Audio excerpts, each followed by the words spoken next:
What is up, fam? Bienvenidos a un día más leyendo la Biblia en todo un año, donde estamos hablando de contexto, hablando de referencias y de verdades que no solamente van a ser prácticas, no, van a ser aplicables en tu día a día. El día de hoy estamos en el primer libro de Reyes, en los capítulos 17 al capítulo 19. Así que si aún no has tenido la oportunidad de leer, no pasa nada. Ponle pausa al video, léelo. ¿Por qué te incito a que lo leas? Porque número uno, no nos vamos verso por verso. En realidad, lo único que hacemos es damos un resumen, nos enfocamos en el contexto, nos enfocamos en referencias, en el trasfondo y en qué manera práctica puedo aprender, entender y aplicarlo a mi día a día. Así que si nomás estás viendo los videos, pronto te vas a perder, pronto te vas a dar cuenta que no le vas a entender de más al contexto. Así que, hey, quiero que pongas pausa a este video, que leas y luego regreses. ¿Por qué? Porque quiero que veas estos videos como unas muletas, en donde tú te apoyas y no en donde tú dependes de ellas, ¿ok? Sale, vamos a darle con todo. Esto es Primera de Reyes, capítulo 17 al capítulo 19 y vamos a estar hablando de Elías. Estoy bien emocionado por el capítulo de hoy, estoy bien emocionado por el episodio de hoy porque hablamos de uno de mis profetas favoritos. Vamos a hablar de la vida de Elías y quiero hablar desde esta perspectiva, ¿no? Imagínate vivir en un país donde la lluvia depende de un ritual y la religión se convirtió en un espectáculo. Imagínate estar en ese contexto. Imagínate estar en esa situación como nación donde la lluvia depende de un ritual y la religión, la cual se supone que tú profesas, la cual se supone que tus padres profesan, se ha convertido en un espectáculo y en una risa. ¿Sabes? Aquí es donde entra Elías, un profeta con más fe que números de seguidores, y declara la guerra en contra de una narrativa que promete lo que no puede dar. Recuerda, estamos al norte de Israel, estamos hablando de Israel. Elías fue levantado para ir a Israel, al norte, a decir, hey, necesitamos regresar al camino, necesitamos regresar a nuestra adoración a Yahweh. ¿Sabes? Aquí es donde entra Elías. Ok, en estos capítulos no solamente vamos a ver a Elías, no solamente vamos a ver rayos, fuego, vamos a ver a Dios reclamar su pueblo, redefiniendo poder y revelando que la verdadera fuerza no está en el trueno, sino en la fidelidad del pacto. ¿Y por qué es importante que lo ponga de esa manera? ¿Por qué es importante dar esta explicación? Bueno, porque ahorita vamos a entrar a este contexto, pero rápido quiero darte el trasfondo de dónde estamos, darte un resumen para entrar al contexto y no perderme, porque hay mucho de qué hablar el día de hoy, ¿ok? Vamos a ver que Elías entra en la escena y anuncia una sequía. Va a enfrentar a Acab, va a enfrentar a su esposa Jezabel, va a enfrentar a Baal, el supuesto dios de la tormenta. Dios lo manda a declarar sequía en su propio terreno. No solo eso, Dios va a enviar a Elías al territorio enemigo, a la tierra natal de donde es la reina, y ahí va a bendecir a una viuda con provisión, resurrección, mostrando que su poder de Dios no tiene fronteras. Y eso es lo increíble, y ahorita quiero explicar bien ese punto, porque muchas de las veces al leer estas historias, al leer estos capítulos, entendemos tal vez lo profundo y lo magno que es, pero no entendemos el contexto de dónde, de qué está sucediendo y cuán profundo realmente es. Porque vemos estas historias y decimos, wow, Dios trajo provisión a esta viuda porque obedeció y ves, y tú obedeces, qué chido. pero realmente quiero entrar a estos detalles jugosos que van a volar tu mente como lo han hecho con la mía, ¿ok? Vamos a ver eso. Elías entra a territorio enemigo, Dios manda a Elías en realidad. Vamos a ver el Monte Carmelo. Va a ser como un showdown, va a ser como una pelea estelar. Haz de cuenta Canelo contra Crawford, ¿no? Haz de cuenta, no sé, inserta aquí el nombre de tu boxeador favorito en contra de su archienemigo. Pac-Man contra Márquez, ¿no? Imagínate un episodio así. Es lo que está sucediendo. Esto es la mera verdad. Esta es la mera batalla. Aquí es donde todo se va a definir. Es Dios en contra del Dios Baal, ¿no? Ok, Elías va a desafiar a 450 profetas de Baal en su casa y demuestra que Yahweh no necesita números ni espectáculos para vencer. Y por último vamos a ver que Dios gana redefiniendo poder. Elías demuestra que Dios no solamente es Dios de la naturaleza, sino Dios es un Dios de personas, de pactos y de corazones. Y eso es extremadamente profundo, porque a comparación de otros dioses eran dioses de cosas. Estaba el Dios de la fertilidad, estaba el Dios de la cosecha, estaba el Dios del trueno, estaba el Dios de la lluvia, estaba el Dios del agua, estaba el Dios del sol, estaba el Dios del estiércol. Así es, el Dios del estiércol. Había un Dios para cosas, pero ninguno de esos dioses era Dios sobre la humanidad, no era Dios de personas. Entonces Elías va a presentar a Yahweh como Dios de Abraham, de Isaac y de Jacob, dándonos a entender, hey, nuestro Dios no solamente es Dios de la naturaleza, es Dios de personas. Él cumple sus pactos y es el Dios de nuestro corazón, y es lo que Él quiere. Él quiere que nuestros corazones se vuelvan a Él. Okay.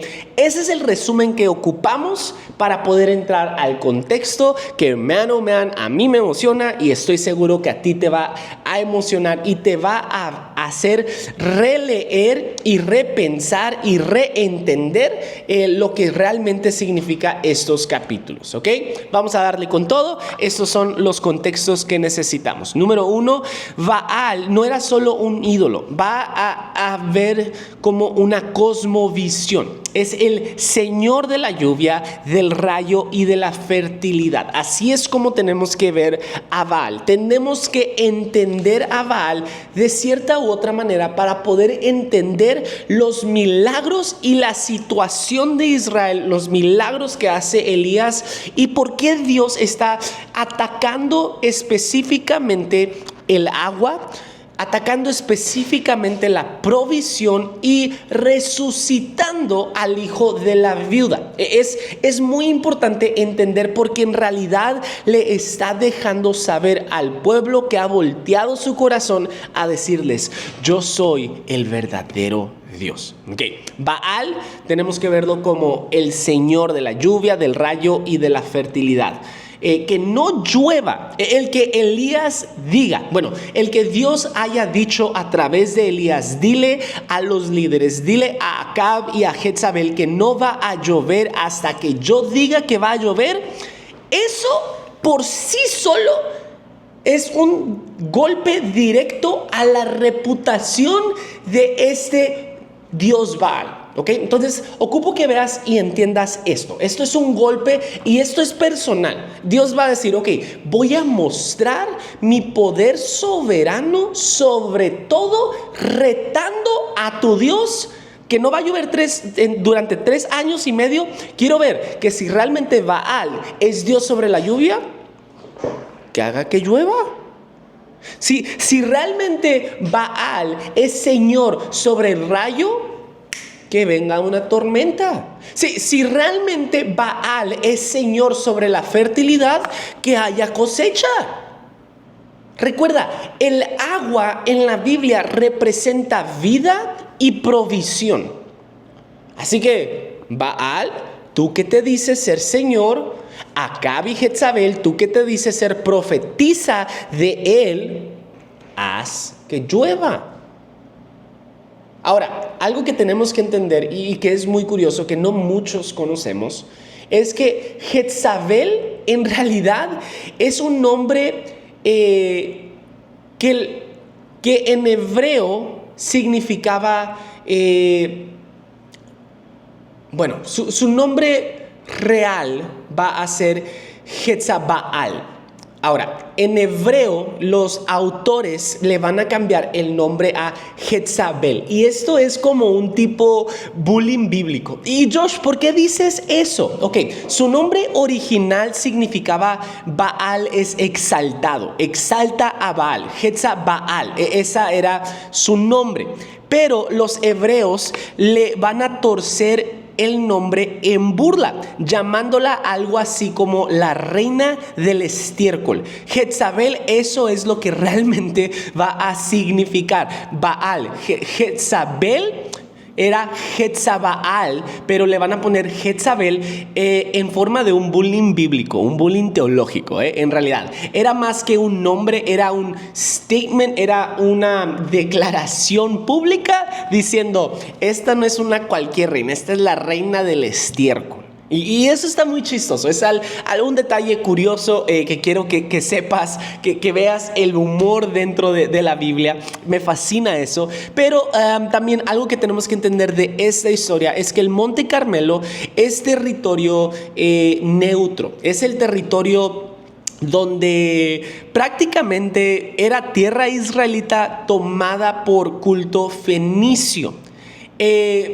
Donde van a verse, donde va a estar Elías en el Monte Carmelo con los profetas de Baal, con los profetas de la reina Jezabel, en realidad es Yahweh reclamando el espacio que le pertenece a Israel. ¿Por qué? Porque el Monte Carmelo se le había cedido a la adoración para los profetas de Baal. Entonces, el que Elías esté en el Monte Carmelo no es una ubicación random, no es un lugar donde él estaba seguro, no es un lugar donde a Dios le conviene, no es un lugar donde a Elías le beneficia, es un statement, es una declaración pública diciendo, y yo retomaré lo que a mí bien me pertenece y se lo daré a Israel, a quien yo se lo he dado. En realidad, todo tiene una explicación y todo tiene un porqué. Y cuando lees esta historia de ese modo, pronto te estás dando cuenta diciendo, wow, aparte de lo asombroso que está esta historia, tiene un significado aún mucho más profundo. ¿Por qué? Porque en realidad es un paralelo si te pones a pensar con Éxodo. Elías se convierte en el nuevo Moisés, a Acab en un nuevo faraón, y el Monte Carmelo es el nuevo Sinaí. Dios vuelve a demostrar que no hay poder político ni religioso que lo supere a él, y esa es su máxima expresión. Eso es lo loco que vuela a mi cabeza. ¿Por qué? Porque sí o no, la historia de por sí sola es milagrosa, es sobrenatural, es una historia que se predica con pasión, pero man, oh man, cuando entiendes el trasfondo de lo que está sucediendo, tiene mucho más significado. Ok, quiero que te percates de lo que está sucediendo. Ellos creían, los adoradores de Baal, el pueblo fenicio, creía que había una guerra en el cielo, y cada vez que no llovía era porque su dios Baal era derrotado y era encarcelado por un dios, y entre que su hermana o su amante del dios Baal llegaba a los confines de la tierra, liberaba a Baal, y cuando Baal salía era porque era victorioso y es donde llovía. Entonces esto es lo que piensa el pueblo que está sucediendo. ¿Por qué es importante conocer esto? Porque Elías va a hacer dos cosas. Número uno, le va a decir, ya lo dije, le va a decir a Acab y a Jezabel, no va a llover hasta que yo diga que va a llover. Ese periodo, gracias al contexto, sabemos que son 3 años y medio. Para poder entender la historia de Elías es importante entender la historia de Baal. Nuevamente, él es el dios de la lluvia, de la tormenta, de los rayos y de los cananitas. ¿Ok? Eso es lo que sabemos de esto. Ahora, ¿qué es lo que va a suceder? Va a suceder 2 cosas. Elías va a proclamar a Yahweh soberano sobre la lluvia. Por eso Dios le dice a Elías: dile al rey que no va a llover hasta que yo diga. Y número 2, Elías va a ir al territorio de Serepta, donde no son israelitas, donde no dan y no rinden culto a Yahweh, rinden culto a Baal. Ahí se va a encontrar con una viuda que está a punto de morir, y lo que va a hacer es de que Dios va a proveer sobrenaturalmente sobre una persona que 1, no lo adora, que 2, tiene problemas, y le va a decir: hey, no solamente yo soy Dios soberano sobre la lluvia, yo soy Dios soberano sobre la provisión, y yo te voy a proveer milagrosamente durante esta sequía. ¿Sabes realmente lo que Dios nos está diciendo a través de esta historia? Número 1, que yo voy a rescatar incluso al que está perdido, incluso al que no cree en mí. Yo voy a comprobar mi poder sobre ellos. Número 2, no necesito lluvia para yo poder proveer alimento. No necesito la lluvia para yo poder hacer crecer la harina, el trigo. No necesito yo lluvia para yo poder hacer crecer el olivo, el aceite. No necesito lluvia para yo proveer sobrenaturalmente para ti, porque yo soy Dios y creador sobre todas las cosas. Eso realmente es la respuesta que como cananita, que como adoradora a Baal, ella está entendiendo al ver que la harina nunca cesa, que el aceite de oliva nunca cesa. Eso es lo que un espectador de ese tiempo va a entender. Eso es lo que la audiencia original está entendiendo, que nuestro Dios es más grande que cualquier Dios. Dios va a proveer comida aún sin lluvia. Ojo, puede hacer harina y olivos que crezcan sin lluvia. Número 2, es el segundo milagro de Elías. Va a resucitar a su hijo de la muerte. ¿Por qué es importante eso, Josh? Porque recuerdas la historia de Baal. Se creía que cuando no llovía, era cíclico, que cuando no llovía es porque Baal estaba muerto y dependía de su hermana / amante que viniera a rescatarlo. ¿Qué es lo que hace Dios? Dice Elías: vamos a resucitar a ese muchacho. Lo resucita. Y para los ojos de esta viuda que rendía culto a Baal, dice: wow. Profundo, ¿no? Profundo. Definitivamente profundo. ¿Sabes? Ahora, el fuego que Dios hace descender en el Monte Carmelo en realidad no es fuego. En realidad se es traducido a fuego, pero la palabra hebrea va a ser relámpago. En hebreo literalmente es relámpago. Dios le gana a Baal en su propio juego. Rayos y tormenta, relámpagos y tormenta. Recuerda, Baal es Señor sobre la lluvia, sobre los relámpagos, sobre los rayos y la tormenta. ¿Y qué es lo que va a hacer Dios en el Monte Carmelo? Va a decir: ¿te dice ser Señor sobre eso? Ok, Elías, ponlos a prueba. Que haga descender un rayo sobre de esa leña, sobre de ese sacrificio. ¿Y qué es lo que pasa? No pasa absolutamente nada. ¿Y qué es lo que Elías hace? Hace una oración, que en realidad esa oración yo la declaro sobre de mi ministerio. Te la voy a leer porque es una de mis oraciones favoritas. Y dice: a la hora del sacrificio vespertino, el profeta Elías dio un paso adelante y oró así: Señor Dios de Abraham, Ojo, Señor Dios de Abraham, no Señor Dios del rayo, del relámpago, de la lluvia, de la fertilidad. No. Señor Dios de Abraham, de Isaac y de Jacob. Y de Israel. Que todos sepan hoy que tú eres Dios de Israel. Que yo soy tu siervo y he hecho todo esto en obediencia a tu palabra. Respóndeme, Señor, respóndeme para que esta gente reconozca que tú, Señor, eres Dios y estás haciendo que su corazón se vuelva a ti. En ese momento cayó el fuego del Señor y quemó el holocausto, la leña, las piedras, el suelo y hasta laminó el agua de la zanja. Hay mucho más profundidad en estos capítulos, hay mucho más contexto que puedo predicarte. De hecho, tengo una serie de 4 prédicas explicando, narrando, leyendo, parte por parte, pero quiero enfocarme en contexto que te va a hacer leer estos capítulos de una manera distinta. Baal no solamente era un ídolo.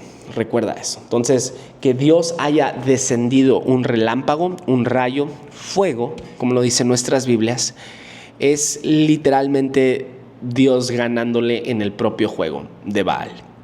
La provisión sobrenatural sin lluvia, pan y aceite para la viuda en medio de la sequía muestra que Dios no necesita condiciones favorables para actuar. Dios no necesita que todo esté a su favor. ¿Sabes? Hay ese dicho, ¿no? Si todo sale bien, entonces sí se puede. Si todo sale... Dios no necesita que todo salga bien. Porque Él es el creador del tiempo. Él es el creador de todo. Él puede hacer cosas con el simple vapor de su voz. Entonces, ese detalle vuela a mi cabeza. La resurrección del hijo, ya la mencioné, de la viuda. Baal tenía un mito de muerte y resurrección estacional. Aquí Dios lo hace real, no mito. ¿Okay? No lo hace como un mito, lo hace real. No es una leyenda, es algo verídico. Baal es igual a Zeus, a Thor. En la cultura griega y nórdica se transformó en los dioses del trueno. Esta es la historia antigua, en realidad, del dios del trueno derrotado. Okay, entonces, la cultura griega y nórdica se van a inspirar en realidad de esta historia de este dios de los cananitas. Okay, entonces ahí es donde agarran a Zeus, a Thor.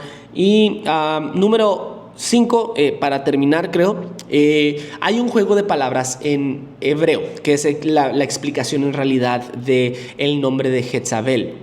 Baal significa Señor, se convierte en Bul, en realidad. Bul significa estiércol. La Biblia hace bullying teológico con humor inteligente, llamando a Jezabel, reina del estiércol, cuando en realidad su nombre original es Jezabel, Señor. Entonces ahí por eso es que hacen ese cambio. Elías va a invocar un pacto no naturaleza. Llama al Dios de Abraham, Isaac y Jacob, Israel, recordando que esto es relación y no magia. Esto es un pacto, una promesa y no magia. Esto me va a guiar en realidad a las verdades que tengo preparadas para ti. Número 1, Dios redefine el poder. Su victoria no es ganarle a Baal, es demostrar que el verdadero poder está en la fidelidad y no en el show. Número 2, lealtad al pacto antes que milagros. Los milagros sin compromiso no significan nada. Dios busca corazones, no busca likes. Número 3, los ídolos siempre te van a decepcionar. Los ídolos siempre decepcionan. Baal promete lluvia, vida y fertilidad, pero falla durante estos 3 años y medio. Solo Dios da presencia y provisión real. ¿A quién estás adorando? Te hago la misma pregunta que Elías le hizo al pueblo. ¿Hasta cuándo van a titubear entre 2 dioses? Número 4, Dios quiere a la gente, no lo que la gente puede hacer por Él. No son tus altares ni tu dinero. Eres tú el que Dios está buscando. Dios busca tu corazón más que lo que tú puedes hacer para Él. Y esa verdad me fascina. Dios quiere a la gente, no lo que la gente puede hacer para Él. Y sabes, Dios quiere tu corazón, no lo que tú puedes hacer por Él. Esto no solamente es una historia sobre rayos y fuegos. Es una declaración de guerra contra las mentiras culturales, la manipulación religiosa y las falsas seguridades. Elías, con toda su vulnerabilidad y fe, nos recuerda que incluso cuando estamos rodeados de presión, de ruido o de duda, Dios sigue siendo el Dios de las personas. Él no necesita truenos para demostrar su poder. Necesita corazones dispuestos para mostrar su gloria. Y cuando Él se mueve, hasta la lluvia lo obedece. Hey, espero que este contexto más que nada, estas referencias más que nada, este comentario, te ayuden a leer estos capítulos, te ayude a leer Reyes capítulo 17, 18 y 19 de una manera distinta. El día de mañana vamos a tocar un poquito acerca del capítulo 19 que no alcancé el día de hoy, pero vamos a estar estudiando el capítulo 20, 21 y 23 del libro de Primera de Reyes. Nos vemos el día de mañana. Bendiciones.